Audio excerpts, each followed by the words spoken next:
Okay, now I'm here with Scott+karp from Publish2. Or is it Publishing2? One is the blog and one is the company. Or? We have a bit of brand confusion, I'll confess. Publish2 is the company, which was adapted from the blog Publishing 2.0. Which was a fantastic blog. It is a fantastic blog. Thank you. We are going to take some steps to end that brand confusion by just creating one thing. That's coming soon. Okay, well, so for those who don't know, give me the elevator pitch of what it is that you've been working on. Publish2 is a news aggregation platform exclusively for the use of journalists, broadly defined. So we're drawing a large circle that includes bloggers and other independents, freelancers. But the idea is to create an aggregation system that basically aggregates links. So think of Dig as an easy reference point, but one that is, or all the content, all the links, the submitting, the voting is all driven by a defined group of people. In this case, journalists who actually don't do a lot of this on the web. They don't really link too much on the web, and so in some ways they're disenfranchised by the systems like Dig, which allocate a lot of attention on the web.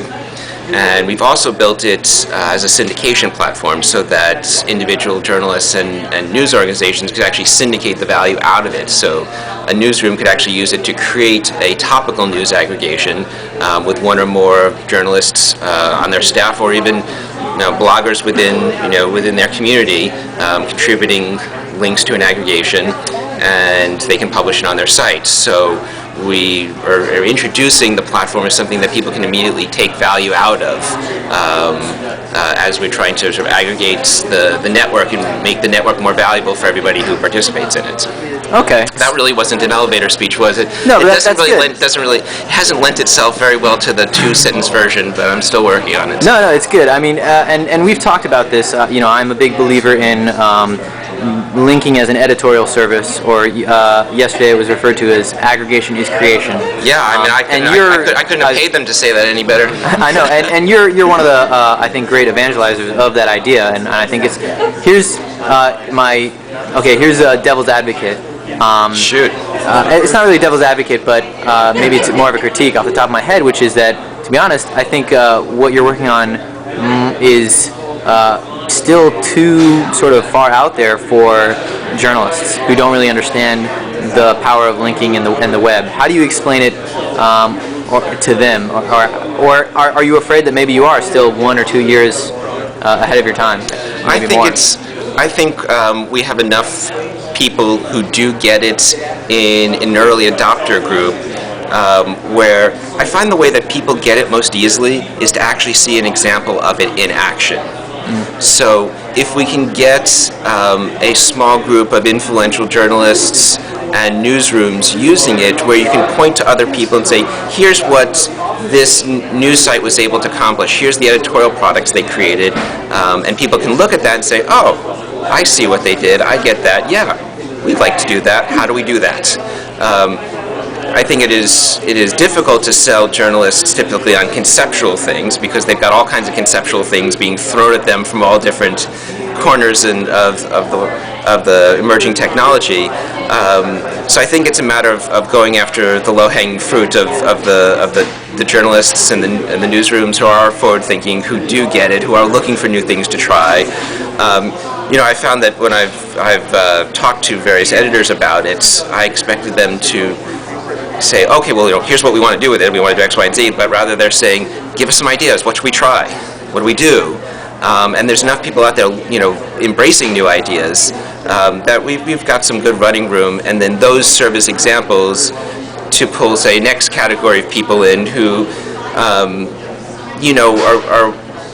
realize that they need to try some new things, but are not quite sure what or how or where they should focus. And if we could show some compelling examples, that could pull some of those people along. And then there are going to be a group of people who will never, will either never get it, never want to make the time for it, and that's fine.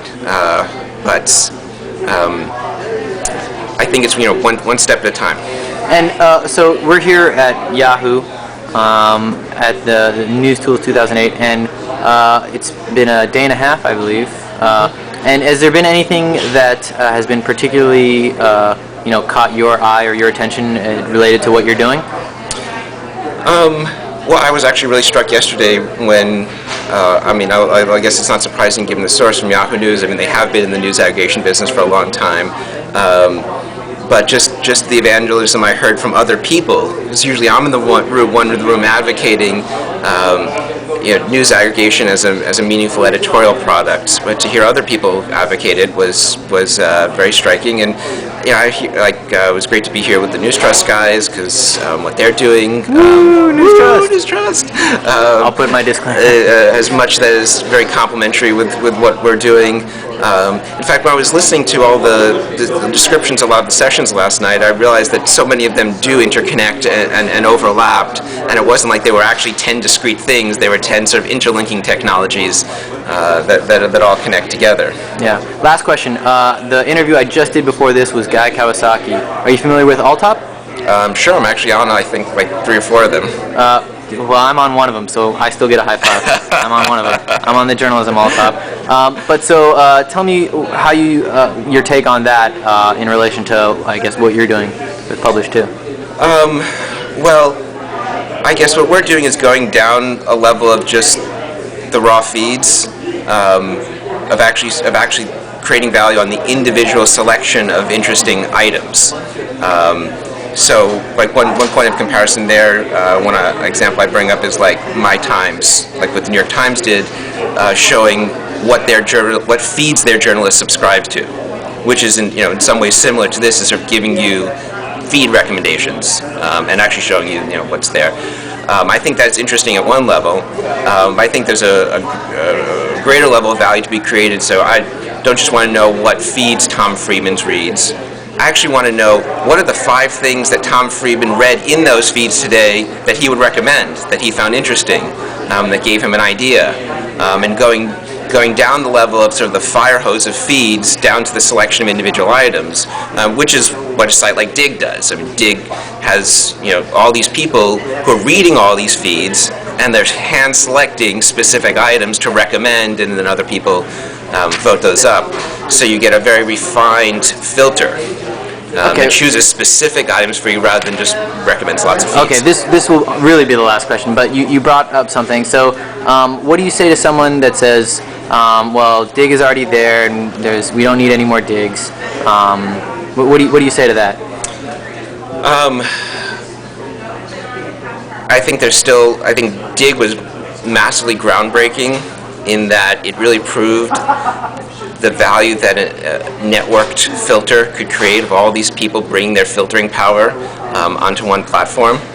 I still think there's more ground to be broken. One is, and this is something I know that Dig's actively working on, but how to make it more topically comprehensive and extensible. How do you extend beyond niche topics? And when you have communities of interest, how do you break beyond the specific topics that community that basically controls most of the content the site is interested in?